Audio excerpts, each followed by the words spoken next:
Hi everyone, this is Mary Flower, and I've had a lot of requests of doing another tutorial on my Whimsical book. This is the original one that I did with all the fun pieces in it, which I am actually still working on it.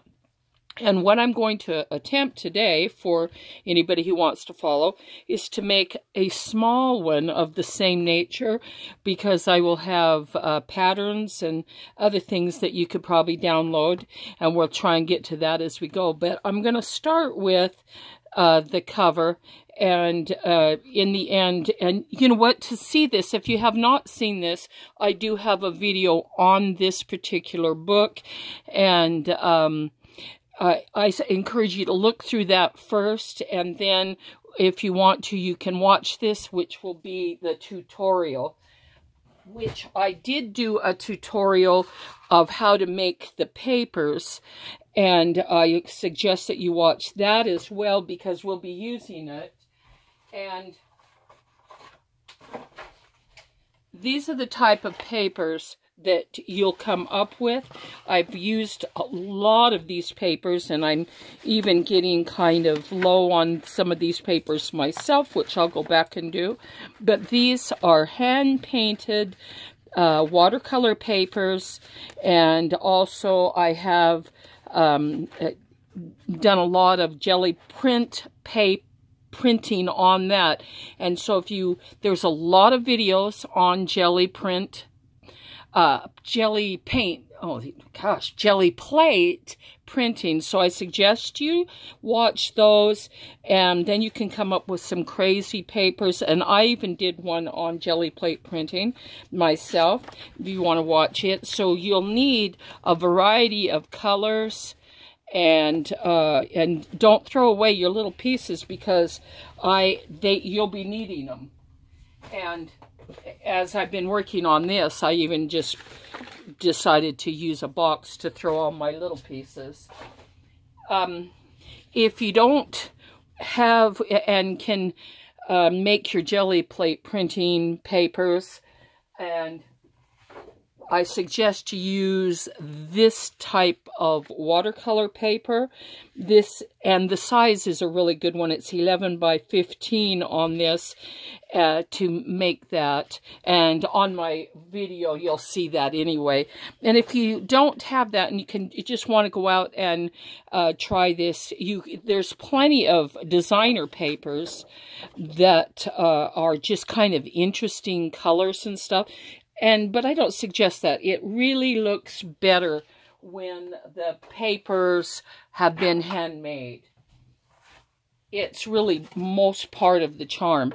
But today we're going to work on first the cover, and then I will show you the pieces. These are just pieces that I have cut out. These aren't the actual ones using here, but I'll show you that later, because I'm putting together patterns here of how to cut these out if you would like to download those. But we'll go into that. But the first thing I want to do, this kind of cardboard, if you want to cut your own, is the best. I get this from Costco, and it's I love this box. My husband loves these granola bars, and he's diabetic, but the cardboard on this is absolutely perfect. It's the perfect thickness, it's the perfect weight. And another thing is it glues well, which I really like, and that's a plus. Now, another thing with your jelly plate printing, be sure to well, first of all, I want to show you that the size on this is approximately here, a 4.5 by 6.5, and I did make another one that was almost like 2.5 to 3 inches, but I think this one is 2 inches. You don't want to get it bigger than 2 inches for what we're doing, because I only have 4 signatures.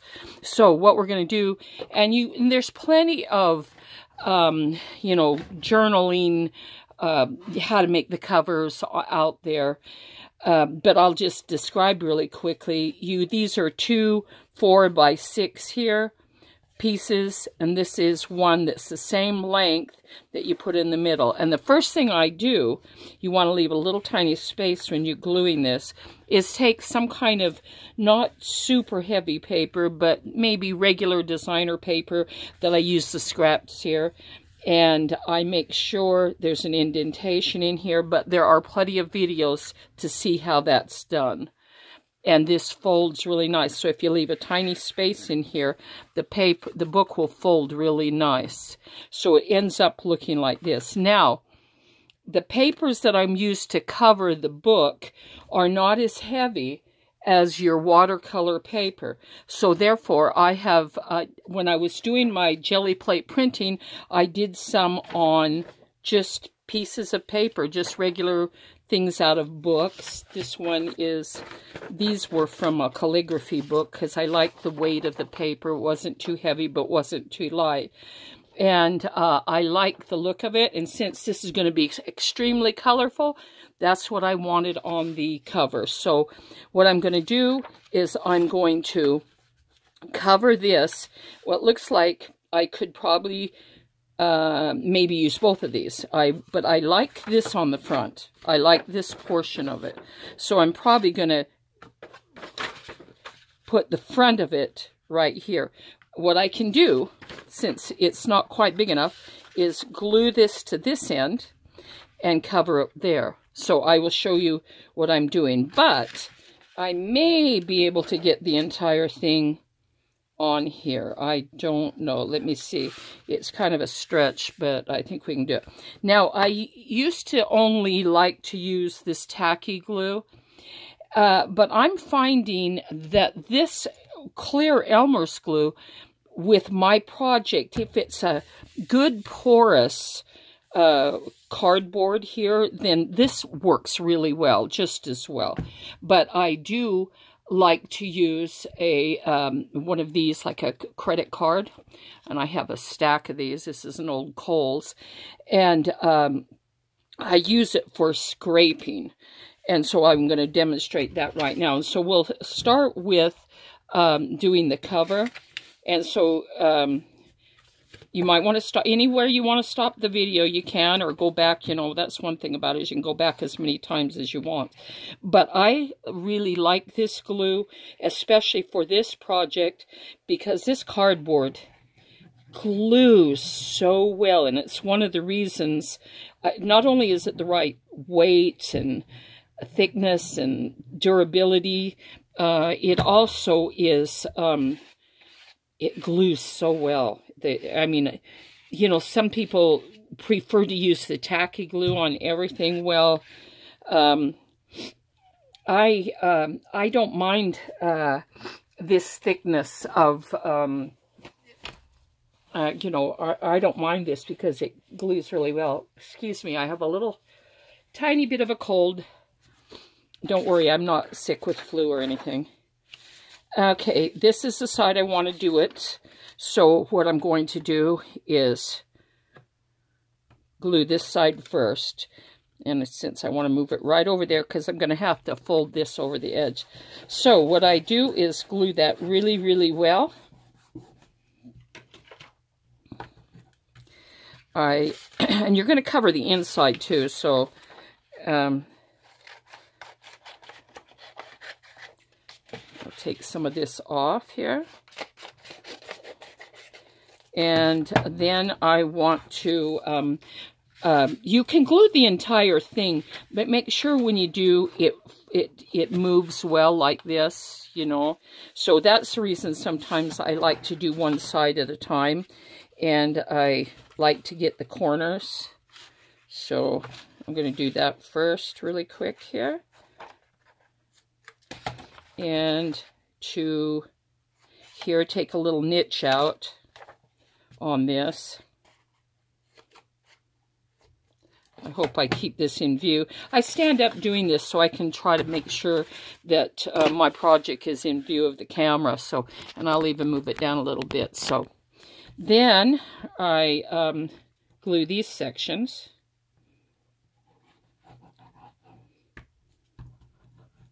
And then after this is drying, I will come back. I have a corner rounder, and I just really, really like it, but it's a little tricky to, you know, to make sure you get those little pieces around the corner.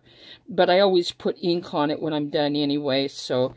And the other thing about it is this takes a little bit longer to hold on the glue, so you do have to kind of hold your fingers down, but it works just as well. If you have to be a little more patient, and it's actually a lot less expensive too.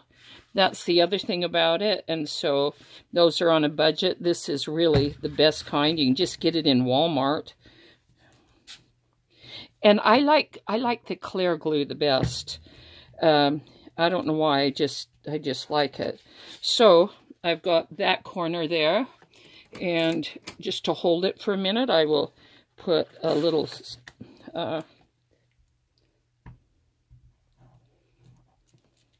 and so it's really not that hard to do, but if you're doing rounded corners, which I like, for this project, I want it rounded, just kind of push it in on there, like that, and push this up. Okay, so I've got one side done here.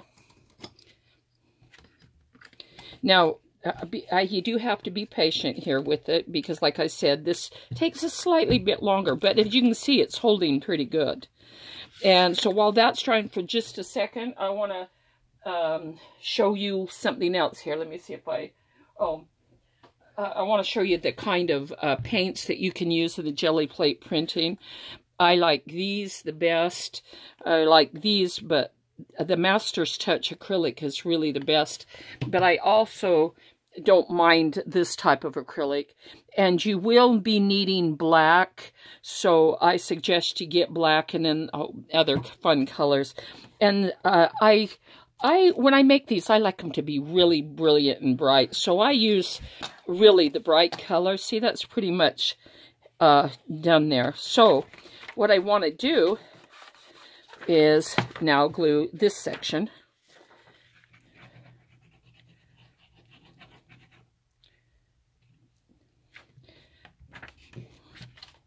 But I kind of like to, you know, kind of play with it, kind of half bend it down in here so that it still will kind of keep a movement. And while it's gluing, sometimes I kind of work with it and move it. And the heavy paper doesn't bend as well, but the little bit lighter paper does. It has a little more, you know, to it. So I kind of like to, you know, play with it a little bit while it's drying, just a little. And you'll notice it slightly moves, so hold it in place. But kind of hold it maybe, you know, a little bit of an angle, because you do want it to have a little movement to it, you know. That's how books work. Then I take another niche here, like that, and glue up this part.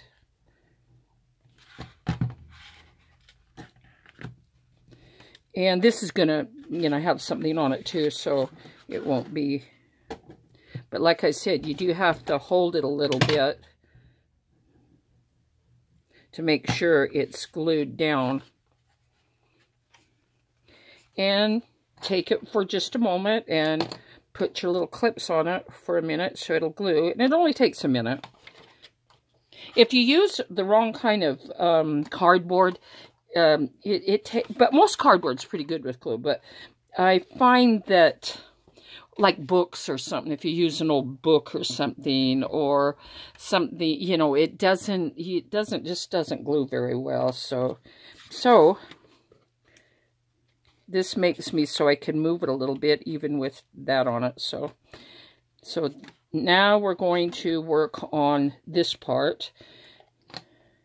I think that's pretty much glued. It does pretty good, doesn't it? It glues pretty fast. Then I want to put a lot more on here because I'm going to use the card to, I can't find where they put the other one is, so I'll just use another card. Now, this book is a lot smaller than the other one, but that's okay. It's still fun, and it's a good experiment to do first before you attempt a big one. Now, if you notice on that other big book that I've done, and if you watch my video, you'll see that I actually used a children's book and then modified it. I embellished it and had fun with it. And if you do, another thing to remember is that if children's books, sometimes they kind of have a smooth surface to them. And so you have to kind of sand it before you start gluing. It kind of has it doesn't glue as well. So you might want to remember that. Sanding, you don't have to do it with cardboard, but you do with this. Now, kind of tuck that in and make it nice and round. And if you'll notice, I'm kind of holding it kind of half open, half closed, because I find that I like to be aware of the movement of the book a little. See? Okay, let's do this side. And the first thing before I put any of these on my channel, I'm probably going to do all of the parts to the tutorial so that you get it all the same. So if you kind of see a whole bunch at once, you'll know why. Because it's difficult to do an hour-long video, because sometimes if there's a mistake, then it takes so long to go back and redo it. And so I've decided to do it. And I don't know how to splice. I'm not real good at that, you know, so I'm having to do it the way is easiest for me, and you still get the whole tutorial. So sorry that it's going to be broke up like that, but that's just the way it is, I guess. You know, I'm old. I'm old tech, you know, I don't... Okay, now, on this one, I really like this. Let's give it a minute to color. So, let's go back to... Sorry about that. I spilled my coffee. I'll move it out of the way. And, let me clean this up real quick. And... crazy, huh? The crazy things that happen. But I don't want to go back and redo this. So this, go back to this, which is my pattern pages that I've done. And I put each of these on here because it took some effort to kind of look at the whole book as a whole and how they fit into each other. And the way they work is I'd have each signature, and there's 3 pieces for each signature, because this size of book, you probably don't want too many, and that's why I chose that that thickness of how, you know, how thick the book is. Then you go back, and I've cut these pieces out of this first, and here's the pieces that go with here, and I've put it in. The back piece would be C, so it'd be the 4th signature, the back piece, see that? And I write on it and what is up, because you really don't want things down here below the book, because it gets more scrunched, and you maybe want to set it up really cute. So, and then this one, you have this piece and this piece that will be glued together. And that goes in the middle. And then I just did a simple heart, because you do have to have some simple pieces. So what I've done is taken all these pieces, put them on here, labeled them like it is on here, and then just clipped them so that I will have them when I put into the book. And I've done that with all 4 signatures. And we'll get into that. So I wanted to show you, and I'll explain more of that as we go along. And the download will actually be 5 pages, but 4 signatures, and you'll see why, because we're going to be adding pieces onto this. So I think this is about ready.